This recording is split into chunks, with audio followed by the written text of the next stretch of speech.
Bitcoin network ప్రతి 10 నిమిషాలకు కొత్త బిట్‌కాయిన్లను సృష్టిస్తుంది.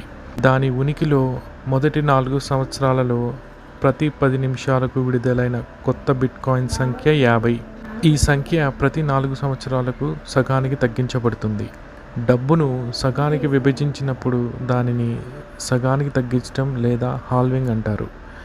ప్రతి 10 నిమిషాలకు విడుదలయ్యే కొత్త బిట్‌కాయిన్ల సంఖ్య 2012లో 50 నుండి 2013లో 25కి పడిపోయింది.